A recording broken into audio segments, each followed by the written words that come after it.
russosbrand.com, where the pros are the pros. So now when we take ESPN and we add it to Netflix, and now, okay, bro, now we're looking at $50 a month. I would assume, Glenn, more and more people are going to start figuring out. What's $50 a month between Netflix and ESPN? 40, right. Yeah, 40, whatever. 40. But I what I'm saying is, I think more and more people are going to start figuring out. Wait a minute, we don't need to pay $50 a month. We'll go on YouTube as soon as it's over and see what we need to see. Mm-hmm. So I guess what I'm struggling with is, if people continue to do this as they keep adding streaming services, and the more you want, the more you have to pay, and people are going to smarten up and say, I'll just go to freaking YouTube, like you've been saying for freaking months. How does that benefit like Netflix and ESPN if people start figuring that out and they don't want to shell over the money? Because the numbers are obviously there. Enough of people watch the show on their platform. The numbers are there. That's the only explanation. We don't know exactly what the numbers are, but that's the explanation. Yeah. You hear Netflix talking about like the director of sports. It's like he's ecstatic. Like I said, they're very happy. They're putting on live entertainment every week in front of sell a big crowd, and that's one of their top 3 contents of the week. Yeah. And that's what they're paying for. They don't give a shit what happens and everything. They just see this is what the WWE has been doing, very well, is making a bigger deal out of little things than they are. Bro, I've been saying this for forever. You can question the creative and everything. What drives that company is that production. The pop. The production team. Well, also, Glenn, but what they've also done with production, this is Triple H's booking, and this is what he's got it down to. And, bro, it's obviously working.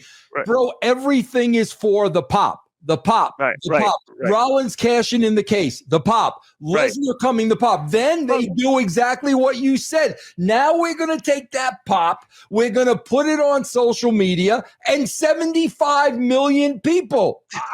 Yeah. Well, not even that. You just take the best content of the week that has a bunch of pops and put them in a 4-minute video clip, and all of a sudden say, wow, this show looked really what did I miss? Like you said, well, you didn't really miss much. That I just gave you everything you really need to see. But bro, it's like, if you look at like the fans, there's a pocket of fans that are just habitual television viewers of professional wrestling for the past 20, however long it's been, right? Yeah, and they will just sit down and watch that show, and if it's really bad, right? This is the thing. This is why WWE keeps selling out. If it's really bad, they will just stop watching the show and just go to the other content. Yeah. Well, watch a condensed version. And when the content is getting better and the show is getting better and there's better angles, then people gravitate and go watch the show. It's like, it's just like sports, dude. It's like if your team is on a 10-game losing streak, you can still keep up with them and watch them. And as soon as they start winning, you're seeing highlights. Okay, well, I'm not going to watch a game. It's the same thing. It's a habitual viewership, and they are doing like what the sports leagues are doing now. They're taking, you got the game, and bro, like let's be honest. The people that paid the TV rights fees for the San Francisco Giants, okay, obviously did not like the fact that they went on a big losing streak, and think, because now people probably stopped watching the game. But they're following it. They're not missing anything. It's like you're not missing anything. Yeah. You know what I'm saying? So, yeah. Okay, but Glenn, let me ask you this. I'm agreeing with all of that, and you're spot on about the Giants. Bro, I did not watch one pitch in yesterday's game. Not one, but you're right about that. But Glenn, let me ask you this. Hypothetically, if this were Attitude Era content, okay, at Nitro shows, Monday Night War shows, do you think they would be making a hell of a lot more money, or do you think it wouldn't matter? No matter what that show is, do you think it wouldn't matter, even if it was a Monday Night War caliber show? I think that's the wrong question. I think the question is, how would the Attitude Era have been in the age of viral television, in the age of social media? Okay, there was no, so there was, like I said, you had to, bro. The reason that it worked and to draw big crowds is because it was the only way to watch the show. There might have been there might have been 50 million wrestling fans out there. You know what I'm saying? That the potential fans, right? And collectively would get like 10 million combined watching on the two shows on Monday, but that was it. You had this little window and stuff everything, but like I just wonder if people knew that I could miss the show and watch the highlight packages stuff. I don't know. Yeah. I'm sure that the numbers on the live television shows ratings would be lower, but I think the attendance metrics and the revenue metrics would still be very, very high and strong because that's what the WWE is showing. Yeah. It's like as their show has declined viewership on the regular show, it's like I'm working backwards from the arenas. I'm seeing the revenue. So working backwards, like, well, wow, if the show is, I haven't watched the show, but then like to do 16,000 people in Houston, like, shit, the shit's still hot. What then you go and like, a couple viral clips during the week had like 5 and 6 million views and stuff, and you're like, shit, they're just keeping people interested. They're making it very difficult now, but bro, because they're like the NFL.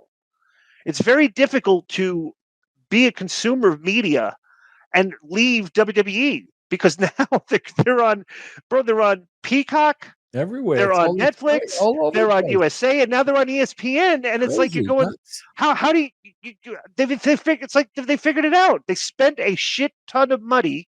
TKO did $9 billion is thinking like we are going to get our claws in there and peel every penny we can get back out of that, which is what they're doing. Like literally, like you go to shows and you look at the ticket prices online and you're going like, Jesus, I'm not paying that. And then like a couple weeks later, they're cheaper now. You know what I'm saying? It's like they're literally trying to maximize every penny they can make, which is. Bro, they got a 60%. They got a 60% raise from Peacock on this deal. They keep getting raises on their deals. Crazy, man. Yeah, I mean, because they're just like sports. They are pouring content. They're making it very difficult for you not to see what they're doing. You know what I'm saying? Yes. And it's funny too because you just look at the formula. It's like you could think like if another say somebody had Tony Khan's money, okay. If you had somebody come in and say, like, dude, this is not hard, but we could spend a shit ton of money, build a big set and everything, make it look a thing, and get a bunch of content creators and video production crew and blast us in. We can fill arenas too, probably. Yeah, it's that hot. Content is king, man. Content is king. If you can produce content, man, not to mention a 50-year library in your back pocket. Right. Well, the ESPN didn't even get the library. Yeah. Bro, the library now is it's like, how kind of like the library is kind of like, nobody really cares about the library more. You know why? Because they're producing so much new content and they don't want you watching any of the old shit. Like, it's going to take up too much of your time.